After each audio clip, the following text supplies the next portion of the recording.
What is going on, Power Ranger fans?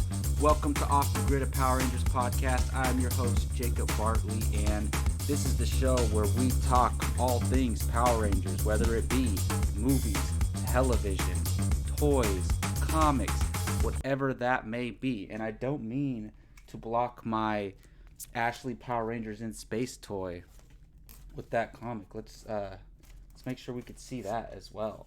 But yeah, we got some interesting stuff to talk about today. A little late on this, but we are definitely going to talk about this shared universe. I don't want to say cinematic universe because there's definitely a TV element involved here. But this shared universe among movie and television coming from Hasbro and eOne and Jonathan Entwistle. And we're also going to be talking about that comic right there, Mighty Morphin Power Rangers number 54. A little preview of what's to come from these Power Rangers comics coming forward. But how are you all doing today? Thank you all for joining this show. If you didn't already know, like I said, this is a Power Rangers podcast. This is a part-time podcast for now. This is a hobby, but I plan on taking this to be a full-fledged covering all aspects of Power Rangers YouTube channel and podcast in the future. But yes, like I said, we're going to talk this movie and TV news. We're going to talk the Power Ranger comics. And you see this cool t-shirt right here? If you have not already, you can pick one up at TeePublic.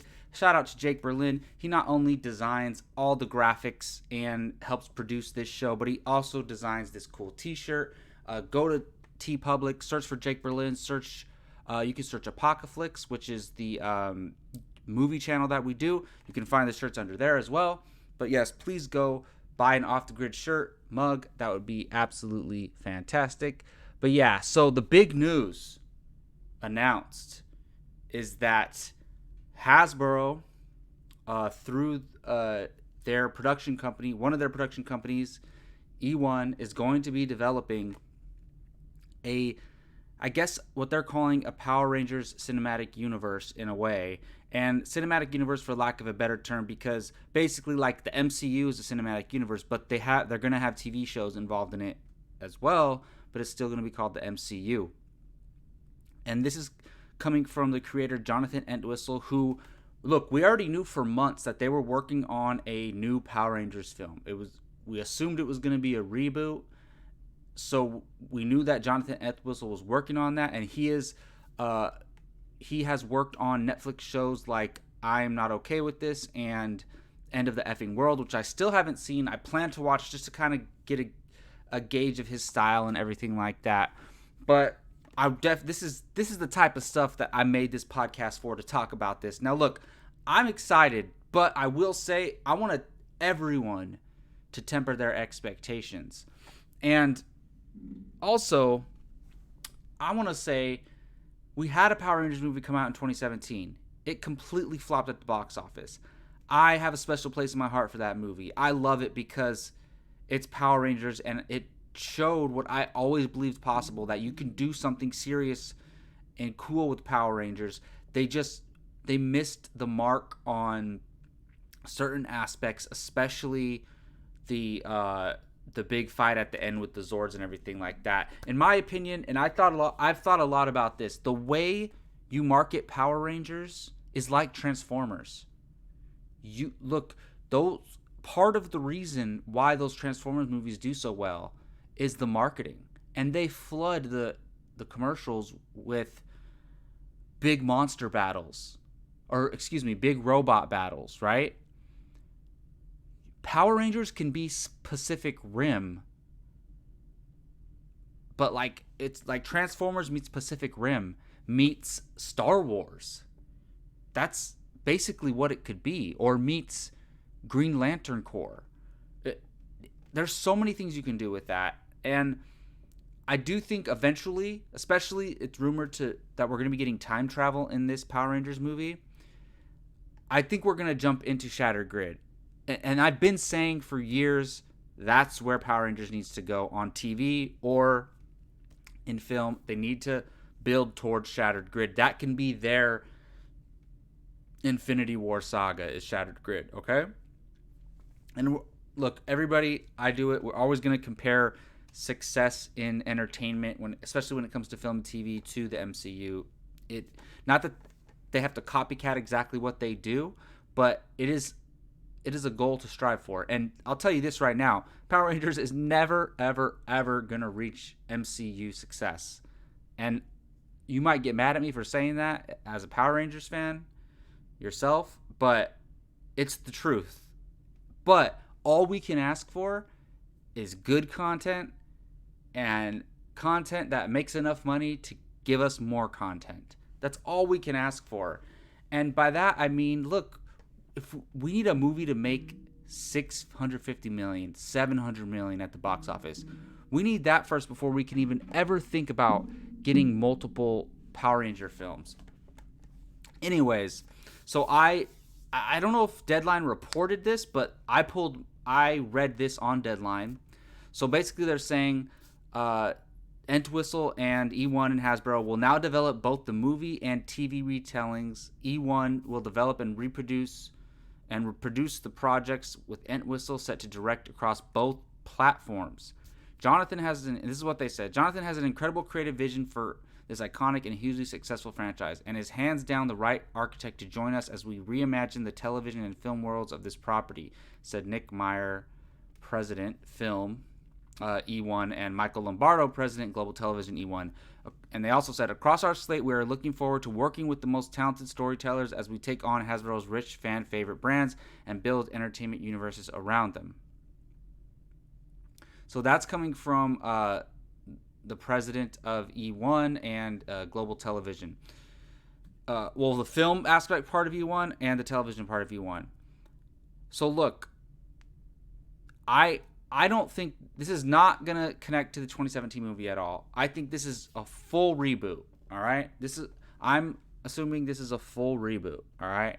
Unless they say this is a continuation of all the canon. But if that's the case, everything going forward better be high production value, in my opinion. That's what we need. If we want people to take Power Rangers seriously, we need high production value, okay? But look at what they said here. They said he's the right architect to join us as we reimagine the television and film worlds of this property. Reimagine is the key word there.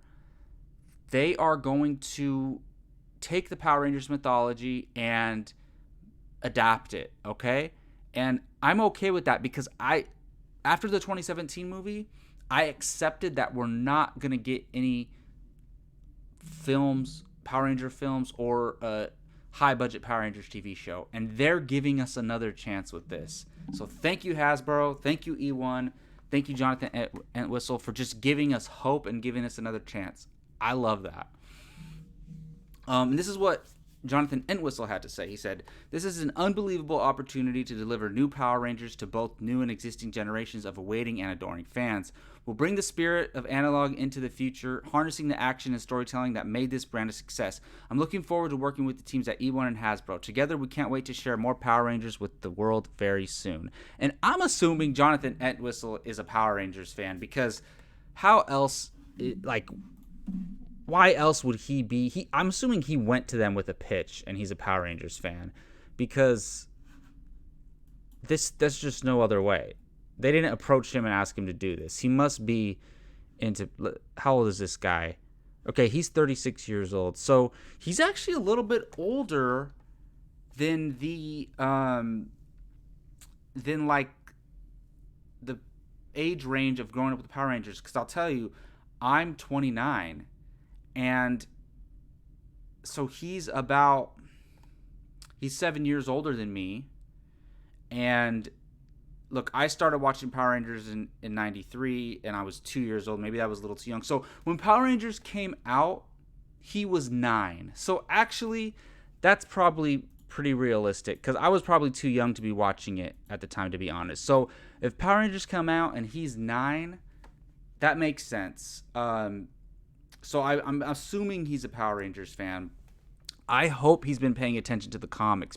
I'm not saying they have to adapt the comics exactly how they are, but the Power Rangers comics is the best storytelling in Power Rangers, period. And if you don't draw from that, like, you're just missing out on something really cool. Look, it's hard for me not to get excited about this. Like, it means so much to me that they're actually doing this and giving it a chance. It really does. More than you could ever know. But I don't want to get my hopes up. I got my hopes up with that movie. I thought the movie was great. No, not great. I thought the movie was really good and it had promise and potential. The cast was amazing. Storytelling was amazing. I was cool with it. And I just, seeing it bomb like that kind of broke my heart. So I don't want to get my hopes up. But I think they have to learn from that and either find a way to make a $30 or $40 million Power Rangers movie and hope it makes $400 at the box, $400 million at the box office, $450, make a little bit of profit, and then build off of that, or go. The problem was they met in the middle of this. They didn't go low budget. The film cost about $100 million, plus probably at least another $50 million in marketing, and it only made like $100 million worldwide, which they completely lost money on that because the movie theaters get a third of that money as well, roughly. So they either needed to go low budget or they need to go balls to the walls and market the crap out of it. Go for the Hail Mary or go for the smart, get the first down or go for the Hail Mary touchdown. Either one, I'm cool with. As long as it continues, this universe continues. I don't want them to put out one movie, it flops, this is dead. And then we'll probably never see Power Rangers again in a serious, high-budget way. I kind of hope that they do a TV show first.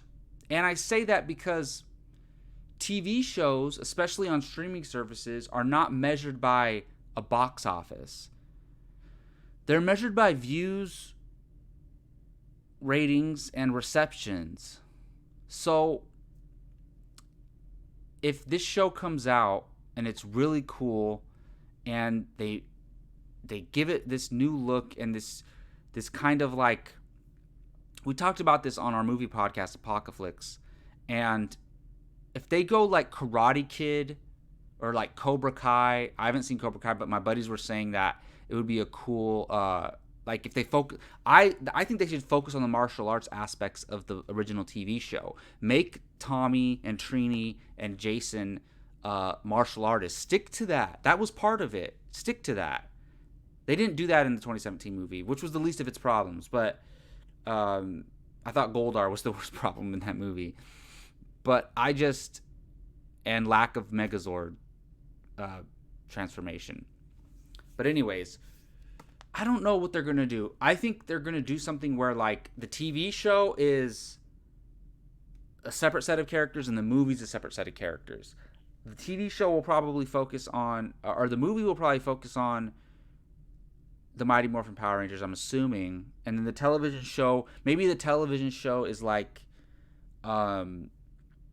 something else. Like it's the coinless world from Shattered Grid, and then we see those worlds collide somehow. I don't know, or vice versa. Maybe Mighty Morphin is the show, movie Shattered Grid. Whatever you're gonna do, and you kind of do this, you build this out and go for the long plan. I just think they got to be very careful and they got to plan it right and budget it right. Because look, my point was, if they make a good TV show and it's successful, then now that is your first content from this new universe and you have something to build off of. If they put out a movie first and it flops, we're done. It's done. So I kind of want them to do a TV show first. And then, because, I mean, I'm not saying go Game of Thrones budget with the TV show, but look at The Boys. Look at The Mandalorian. Look at, and I know The Mandalorian costs a lot, and probably so does The Boys, but even if you give me the Flash budget on a Power Rangers show. I'm okay with that too. But with the movie, and when you do your movie, spend some money, give it the graphics of Transformers, like your best Transformers graphics, even better because technology has advanced with the Zords, and make Goldar. I'm just going to use Goldar as an example, right? Make Goldar an actual big beast monster like King Kong, and have the robot, the Megazords, fighting a physical beast, not a big gold blob of jello. Love the 2017 movie though, but that was probably my biggest complaint. Do that. You market it, you show, because there's these people, this fan base who loves kaiju stuff, who just anything robots and monsters fighting, they're in. And you market it, you show a badass trailer with, a big King Kong type beast with gold armor on and a sword running towards a robot, and they're just fighting. That people will be like, damn, that looks dope. You didn't show anything in that 2017 movie or trailer that would make casual fans who aren't Power Ranger fans, casual movie fans who aren't Power Ranger fans, go, damn, that looks sick, I want to see that. So you got to do that. Look, focus on, with the TV show, look, on all of them, focus on character and story. But on TV show, you're going to have a smaller budget. Focus on creating, pulling in fans with the characters, the story. Make it this Karate Kid type thing where, and Power Rangers all mixed together. You can have Zords still. Then with the movie, focus on the robots, monsters, kaiju, Transformer meets Pacific Rim meets Godzilla type stuff. And imagine you do the the Dragon Zord like a robot Godzilla. Like, there's so many cool things you can do. And this is why I was so glad when Hasbro bought it, because they're going to put the right money into it. So anyways, look, I can go on this all day. I just think, one, I'm excited. For sure. No question. Two, I'm hesitant. I don't want to get my hopes up. And if you saw my first reactions on Apocalypse Now, you could see I was hesitant to get this excited. I wanted to think about it more, which I have now. 3, handle it right. Look, I'm no executive. I'm not a producer. But just in my mind, I just say, look, probably put a TV show out first. Build the success after that, off that. Know what... Because you can't just focus on Power Ranger fans when you put out a movie. You want to reel in casual movie-going audiences, the audience members that go out and watch Thor: The Dark World. You need that audience. Bring them in with what the property's giving you that's going to work with audiences. Robots fighting monsters, space stuff.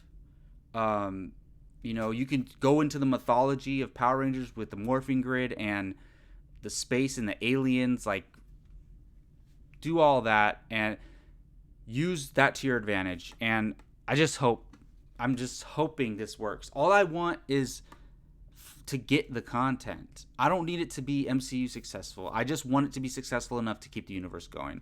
That's all I'm saying. But let me know in the comment section, what do you guys think? Do you like my ideas of the way I think they should handle it?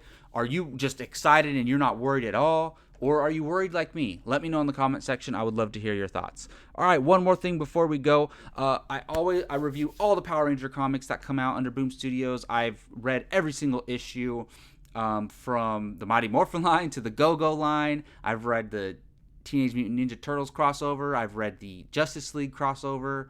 Those aren't in canon with these comics, I don't think. But yes, I am, and I've read all the spin-offs, the Dragon New Dawn, all that stuff.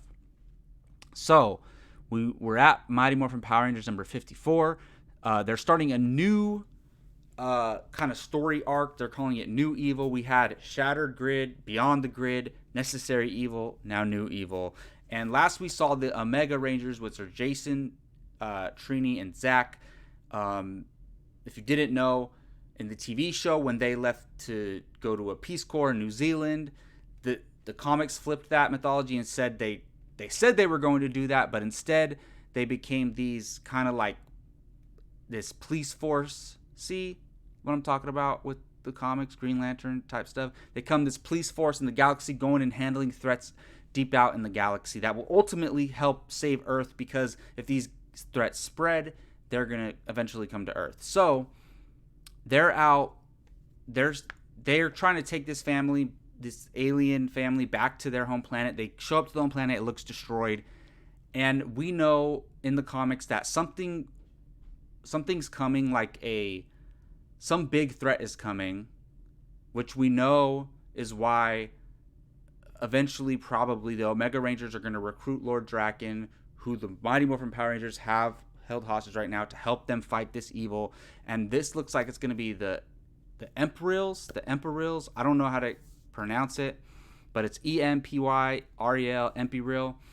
There's this alien race, and they basically the Rangers are on this planet, and they're wondering why it looks destroyed. There's all these creatures around, and this alien shows up, and he's basically unbeatable. They try fighting him, they can't hit him.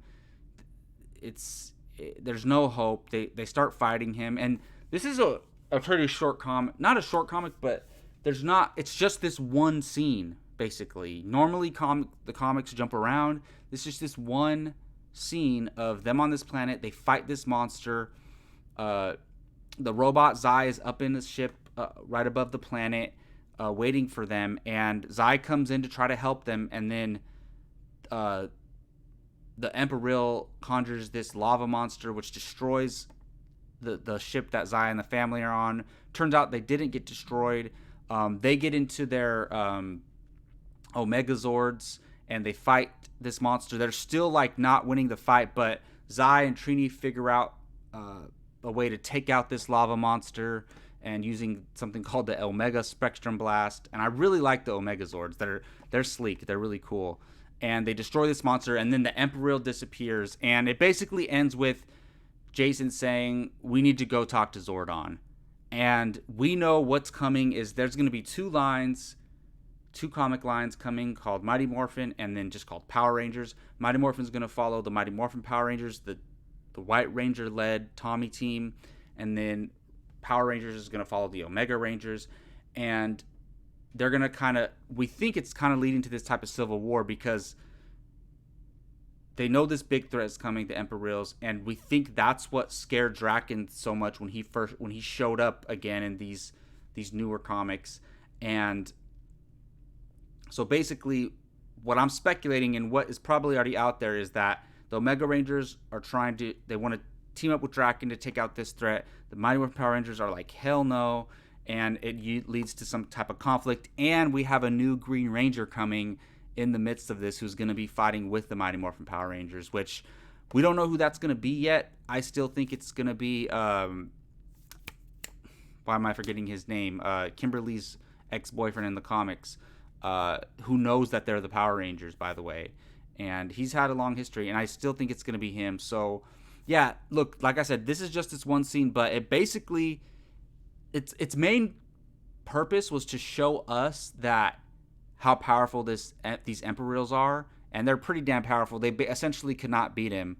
So it is a pretty big threat, and I'm excited to see what happens. I think it's a cool way to lead into Jason going back to Earth to try to talk to Zordon, and probably lead to him asking for Draken's help. So let me know in the comment section, what did you guys think of Mighty Morphin Power Rangers number 54? I thought it was solid. I think it works for what they're doing, and yeah, can't wait to read what they have next. I think the next thing to come out, though, is Draken New Dawn number 3. It comes out on November 11th. I will review that shortly after it comes out.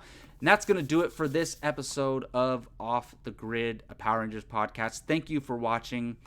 Man, I just love Power Rangers, and I'm glad that this brand is still alive and going, because it could easily have died out. And we got studios putting their faith and money into it. We got these great comics. So for me, it's a good time to be a Power Rangers fan. Again, let me know in the comments what you think of the movie and the universe story. What do you think of number 54 of MMPR? Talk to you next time. Until then, may the power protect you.